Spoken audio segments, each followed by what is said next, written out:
오늘 주어진 본문을 바탕으로 수많은 사람들이 주께 돌아오더라 라는 제목으로 하나님 말씀 증거하겠습니다. 지난 주일까지 해서 우리 팔복 강해를 마무리하고 오늘과 다음 주일 두 차례에 걸쳐서 사도행전 11장 말씀을 좀 함께 살펴보고자 합니다. 지난주에 우리 태신자 1차 작정의 시간이 있었고 잠시 후에 2차 작정의 시간이 있기도 하고 또 11월 9일에 있을 행복의 초대 그 행사를 우리가 준비하면서 교회가 무엇에 집중하고 그렇게 나아가야 될 것인가 라는 것을 사도행전 11장 말씀을 통해서 한 번 더 확인하고 그렇게 우리가 새 힘을 얻는 시간이 되면 좋겠다, 그런 마음으로 함께 말씀을 살펴보면 좋겠습니다. 잘 아시는 것처럼 사도행전은 성령행전이라는 별명을 가지고 있지요. 그만큼 성령의 강력한 역사가 초대교회의 태동과 그 성장의 과정 가운데 나타났다라는 겁니다. 부활의 주님께서 승천하시기 전에 제자들과 함께 하시며 어떤 말씀을 하셨지요? 우리에게 너무나 잘 알려진 말씀, 사도행전 1장 8절 말씀, 우리 스크린을 보면서 함께 읽어봅시다. 시작. 오직 성령이 너희에게 임하시면 너희가 권능을 받고 예루살렘과 온 유대와 사마리아와 땅끝까지 이르러 내 증인이 되리라 하시니라. 아멘. 내 증인이 되리라. 우리 주님은 이렇게 말씀하셨지, 내 증인이 되어주면 얼마나 좋겠노. 이것은 소망이 아니었습니다. 내 증인이 되리라. 그리고 이 주님의 말씀은 곧 현실이 되었습니다. 주님의 말씀처럼 오순절 성령 강림 사건이 일어나게 되었죠. 성령의 충만함을 입은 수많은 복음의 증인들이 일어서게 되었습니다. 주님의 말씀처럼 그들은 온 유대와 사마리아와 땅끝까지 이르러 복음을 들고 복음의 증인들로 나아가게 되었던 겁니다. 놀라운 성령의 역사하심이고 하나님이 친히 하신 일입니다. 하지만 하나님은 이 모든 구원의 역사를 누구를 통해서 이루어 나가십니까? 사람들을 통해서 이루어 나가기를 원하셨다라는 겁니다. 성령의 감동을 받은 사람들, 기꺼이 복음의 증인으로 자신의 모든 삶을 던지고자 하는 그러한 증인들을 통하여서 하나님은 구원의 역사를 일으키시기를 원하셨다라는 거죠. 우리말로는 증인이 되리라, 증인으로 번역된 단어는 헬라어 마르투스입니다. 마르투스에서 순교자라는 영어 단어 마터가 나온 거예요. 증인은 순교자들이라는 의미였습니다. 그만큼 복음의 증인으로 살아가고자 할 때 큰 고난과 박해를 맞이할 수 있다는 것을 말씀하고 있는 겁니다. 하지만 사도행전을 읽어보십시오. 거센 박해와 그 모든 수많은 고난, 그것들이 닥쳐온다 하더라도 결코 하나님의 구원의 역사의 그 물길을 막을 수가 없었습니다. 이게 어떻게 가능했을까요? 오늘 본문은 주님의 강하고 선한 손이 그들을 붙들어 주셨기 때문이다라는 것을 분명히 우리에게 가르쳐 주고 있습니다. 그런 점에서 오늘 본문 21절 말씀은 우리 성도들의 가슴을 뛰게 만드는 구절인 거지요. 11장 21절 보십시오. 주의 손이 그들과 함께 하심에 수많은 사람들이 믿고 주께 돌아오더라. 주의 손이 그들과 함께 하셨기 때문에 결과적으로 수많은 사람들이 주님을 믿고 주께로 돌아오게 되는 구원의 역사가 일어나게 되었던 겁니다. 하나님이 다 하시지요. 하지만 우리들을 통해서 일하십니다. 주님의 손이 늘 함께 하신다라는 겁니다. 우리도 그렇습니다. 행복의 초대를 앞두고 태신자를 작정하며 나아가는 우리에게 무엇보다도 필요한 것이 무엇이겠습니까? 주님의 손이 우리와 함께 하시는구나. 우리 믿음의 눈이 활짝 열려서 우리와 함께 하시는 주의 손을 발견할 수 있어야 합니다. 내가 봐야 기쁨으로 순종할 수 있는 거죠. 내가 분명히 보아야 확신할 수 있죠. 우리가 확신이 있어야 내가 거절당하고 무안을 당하고 마음이 어렵고 실망감이 찾아올 때에 낙심치 않을 수 있습니다. 그 모든 상황 속에서 나와 함께 하시는 주님의 손을 놓지 말아야 하는 거죠.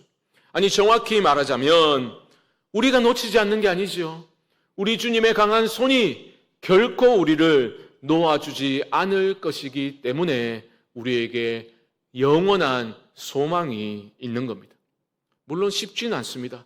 복음의 증인으로 이 땅을 살아간다는 것 생각처럼 쉽지는 않습니다.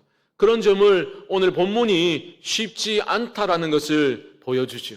하지만 쉽지 않다 그것만 보여줄 뿐만 아니라 그것을 어려움을 뛰어넘어서 어떻게 하나님이 우리를 사용하셔서 하나님의 일을 이루어 가시는가, 그것 또한 우리에게 분명히 보여주고 있습니다.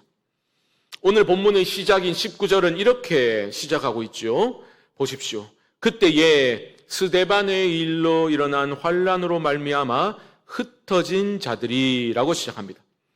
스데반의 일이 무엇입니까? 스데반이 돌에 맞아 순교한 사건을 가리킵니다. 사실 스데반의 순교 사건은 초대교회에 있어 큰 전환점이 된 사건이었습니다. 그 전까지 오순절 성령 강림 후에 교회가 폭발적으로 성장했지 않습니까? 유대 종교 지도자들은 그런 모습을 보면서 적극적으로 막 박해를 하기보다는 수세적인 태도로 지금까지는 일관해 오고 있었습니다. 하지만 스데반을 죽인 후에 이들은 기독교에 대해서 대대적인 그러한 박해를 가하기 시작했던 거죠. 그러니까 예루살렘에 모여있던 그 성도들은 어떻게 해야 되겠습니까? 일단은 살기 위해서 예루살렘을 벗어나서 다른 지역들로 도망쳐야만 했던 겁니다. 인간적인 관점에서 너무나 힘 빠지고 낙심할 수 있는 너무나 비극적인 상황이 아닐 수 없습니다. 이제 막 교회가 성장하기 시작했는데 함께 똘똘 뭉쳐서 이 예루살렘을 하나님의 도성으로, 그렇죠, 회복시켜야 할 것 같은데 예루살렘에 머물 수가 없게 된 겁니다. 살기 위해서 다른 지역으로 뿔뿔이 흩어져야만 했던 거죠. 그런데 여러분, 주목할 게 있습니다. 누가는요, 사도행전을 기록하면서 이런 어려운 상황을 인간적인 관점에서 써내려가는 것이 아니라 이 상황을 하나님의 관점에서 기술해 나가고 있습니다. 어떻게 할 수 있습니까? 바로 흩어진 사람들이라는 표현을 통해서 우리는 힌트를 얻게 되죠. 흩어진이라는 것은 살기 위해서 뿔뿔이 흩어진, 인간적인 눈에서는 그렇게 보이지만 사실은 하나님께서 이 상황을 사용하셨고 여전히 컨트롤하고 계신다라는 것을 보여주는 단어인 겁니다. 흩어진이라는 단어는 사실 씨앗이 뿌려지다라고 할 때 사용된 단어였던 거죠. 하나님은 이런 고통스러운 위기와 그러한 박해의 상황 속에서도 하나님의 선한 뜻이 이루어질 수 있도록 그 모든 상황을 사용하셨다라는 겁니다. 인간적인 관점에서 보면 살기 위해서 다른 지역으로 도망친 그러한 상황이지만 믿음의 눈으로 보면 그들은 하나님께서 뿌리신 복음의 씨앗들이었다라는 거죠. 그 생명 얻는 복음은 예루살렘에만 그렇게 머물 수 없었던 겁니다. 말씀처럼 온 유대와 사마리아와 땅끝까지 이르러서 그들의 복음의 증인이 되어야 했던 거죠. 여러분, 오해는 하지 마십시오.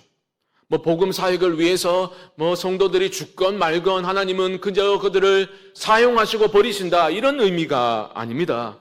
그런 고난과 박해가 그렇게 일어났음에도 불구하고 이미 시작된 하나님 나라 구원의 역사, 진행되고 있는 하나님의 구원의 역사, 그 구원 역사의 물결을 결코 가로막을 수 없었다라는 것을 강조하고 있는 거죠. 사랑하는 성도 여러분, 꼭 기억하시면 좋겠습니다. 우리가 주님을 사랑하는 마음으로 주님이 하라신 일에 집중하고 헌신하고 특별히 복음을 전하고 복음의 증인으로 살아가고자 할 때 오히려 더 큰 위기와 어려움과 문제를 만날 수도 있습니다. 하지만 여러분, 성도에게 있어 고난이라는 것은 최종 종착점이 결코 될 수 없습니다. 죽음이라 하더라도 그것은 결코 종착점이 아닌 겁니다. 그 고난의 순간에도 하나님의 손은 우리와 여전히 함께하고 계시기 때문에 그 고난의 시간을 통과하면서 우리는 하나님의 뜻을 깨닫게 되고 하나님의 뜻이 반드시 이루어지고 하나님의 영광이 드러나는 것을 발견하게 되는 것입니다. 태신자를 우리가 작정하고 복음을 전하고자 할 때에 뜻하지 않은 어려움과 고난을, 방해를 우리가 받을 수도 있습니다. 겪을 수도 있습니다. 여러분, 그때 낙심하지 마시고 순종하는 자들을 붙들어 주시는 주님의 강한 손을 의지하는 믿음으로 나아가실 수 있기를 주님의 이름으로 축복합니다. 우리 모두는 주님께서 이 땅에 뿌리신 복음의 씨앗들입니다. 씨앗은 내 뜻대로 내가 가고 싶은 곳에 안착하는 게 아니죠. 주님께서는 어떤 사건을 통해서 우리를 어떤 식으로 우리의 생각과 예상을 뛰어넘어서 엉뚱한 방향으로 우리를 이끌어 가실 수도 있는 겁니다. 뜻하지 않은 어려운 문제를 통해서 어떤 사람들을 만나게 하실 수도 있습니다.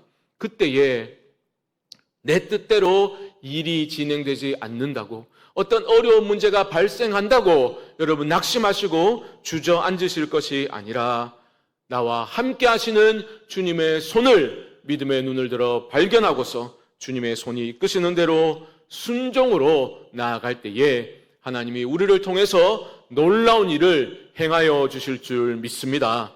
자, 이제 박해로 인해서 흩어진 다른 그 복음의 증인들로 인해서 놀라운 구원의 역사가 일어나게 되었죠. 그런데 여전한 문제가 한 가지 남아 있었습니다. 그것은 바로 성도들 안에 깊이 각인되어져 있던 고정관념, 그 고정관념이 문제였습니다. 19절 하반절을 한번 보시면요, 흩어진 자들이 베니게와 구브로와 안디옥까지 이르러 유대인에게만 말씀을 전하는데, 고정관념이 뭐예요? 그들이 그렇게 멀리까지 그렇죠? 흩어져서 복음을 전했는데 누구에게만 전했습니까? 처음에는 유대인에게만 전했습니다. 그리고 이것이 아무런 문제가 되지 않았습니다. 왜요? 고정관념이 있었거든요. 아니, 어떻게 이방인들이 하나님의 언약 백성이 될 수 있어? 그런 고정관념에 그들이 사로잡혀 있었던 겁니다. 아이고, 무슨 그런 게 있나 싶죠. 하지만 그 당시에 유대인과 이방인 사이를 가로막고 있던 종교적인, 어떤 문화적인, 사회적인, 민족적인 그러한 장벽이라는 것은 어마어마한 것이었습니다. 생각조차 하지 않았습니다. 유대인들은요, 이방인과 교제는커녕 한 공간에 있는 것조차 극도로 꺼렸습니다. 그러니까 어떻게 그들에게 다가가서 복음을 전해야 한다라는 생각을 가질 수 있었겠습니까? 고정관념이었던 거예요. 그런데 하나님은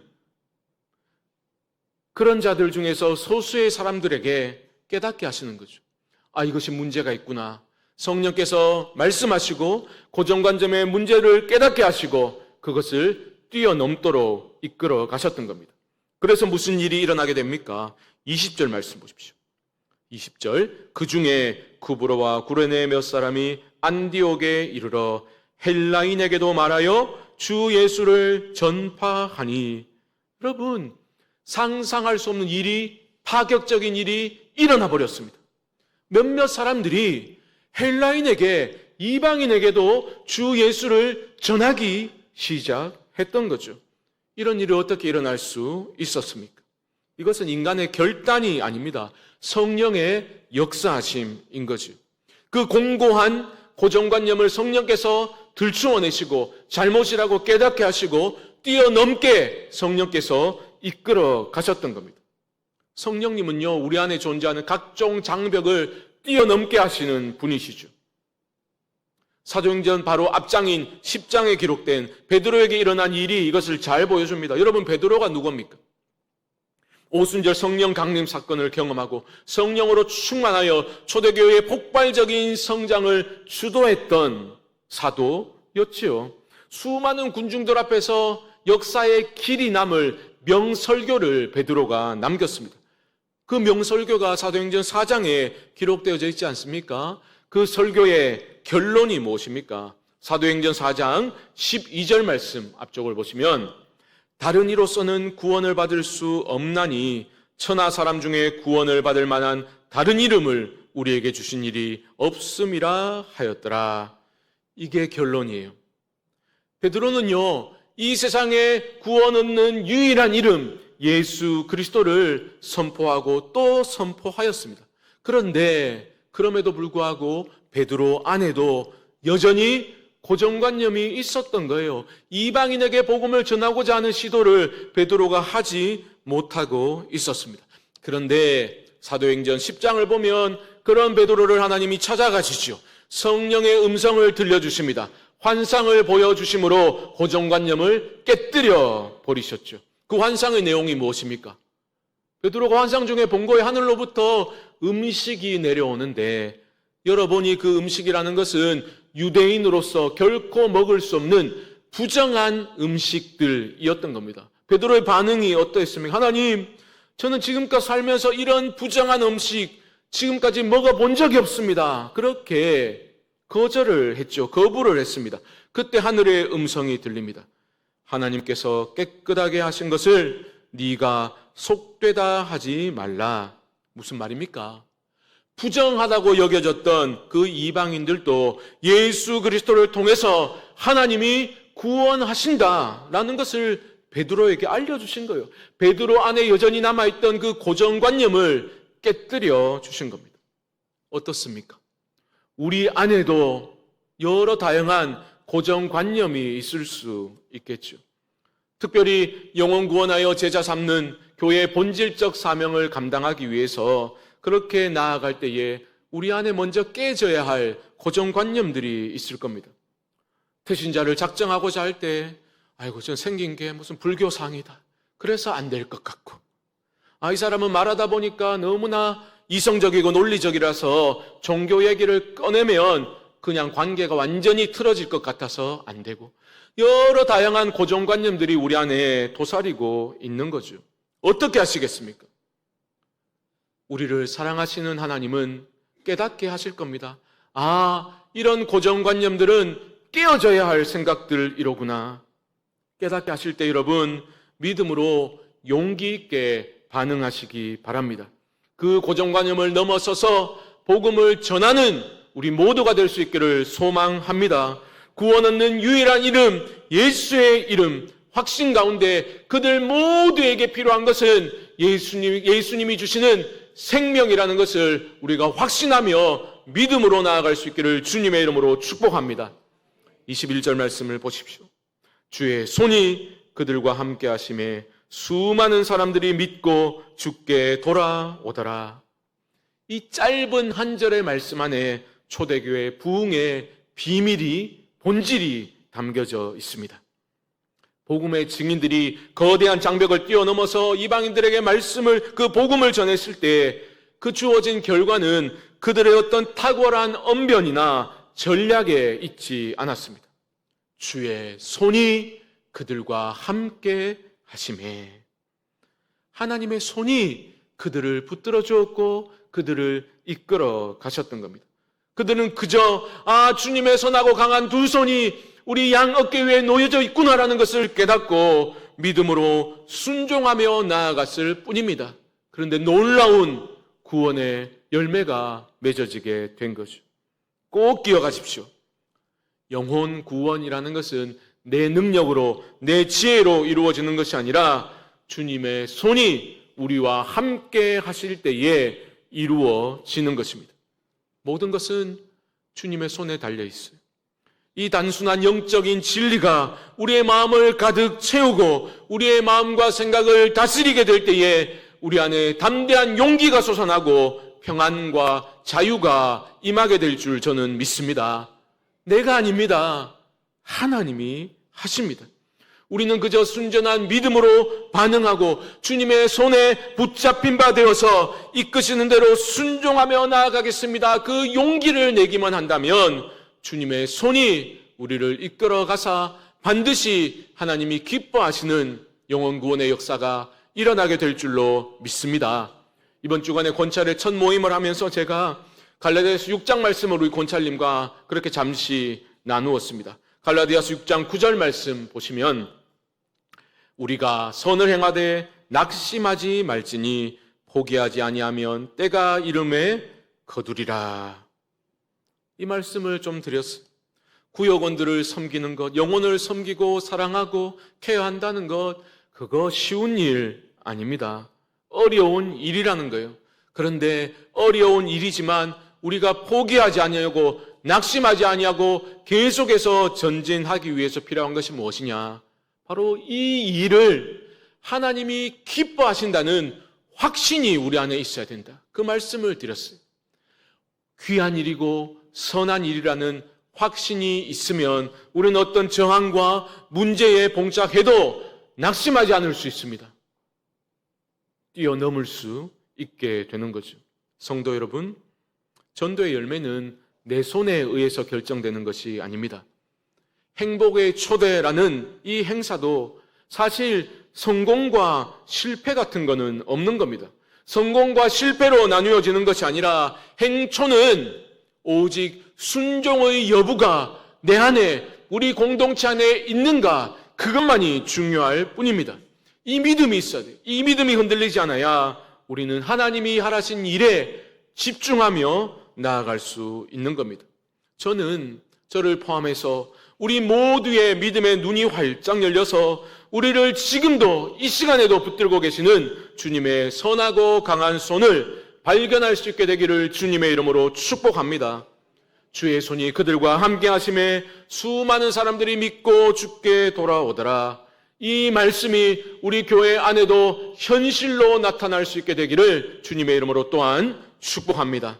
말씀을 정리해 봅시다.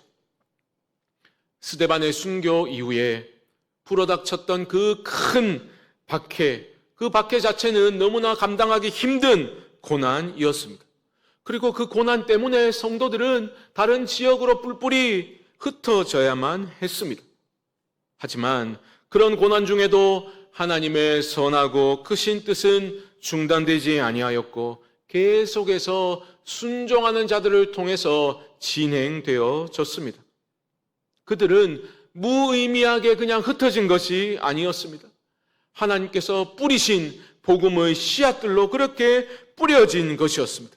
뿌려진 그 자리에서 그들은 주의 강한 손을 의지하면서 순종으로 나아갔습니다. 그때에 수많은 사람들이, 잃어버린 영혼들이 주께로 돌아오는 놀라운 구원의 역사가 일어나게 되었던 겁니다. 또한 이 위대한 일을 행함에 있어 복음의 증인으로 살아가고자 할 때에 여전히 그들 안에 도사리고 있던 고정관념, 그것마저도 하나님은 깨뜨려 주셨습니다. 저는 우리 안에 있는 고정관념들도 하나님의 은혜의 손길 아래 깨어지기를 소망합니다. 우리가 전심으로 주를 사랑하는 마음으로 그 모든 고정관념들을 뛰어넘어서 순종하며 나아갈 때에 연약한 우리들을 단 한 번도 놓은 적이 없는 그 주님의 선하고 강한 손이 우리를 붙드시고 끝끝내 하나님이 원하시는 자리까지 이끌어 가실 줄 믿습니다.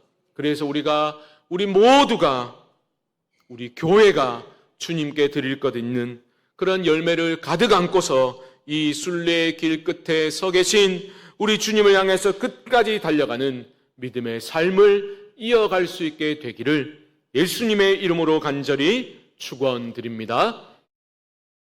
지금은 우리 주 예수 그리스도의 크신 은혜와 하나님 아버지의 무한하신 사랑하심과 성령님의 교통하심이, 주의 강한 손이, 주의 선한 손이 우리와 함께 하심을 믿음의 눈을 들어 바라보며 이끄심에 순종하는 삶을 살겠노라 결단하는 사랑하는 성도님들의 심령 가운데 주의 몸된 교회 위에 지금부터 영원토록 함께 있을지어다.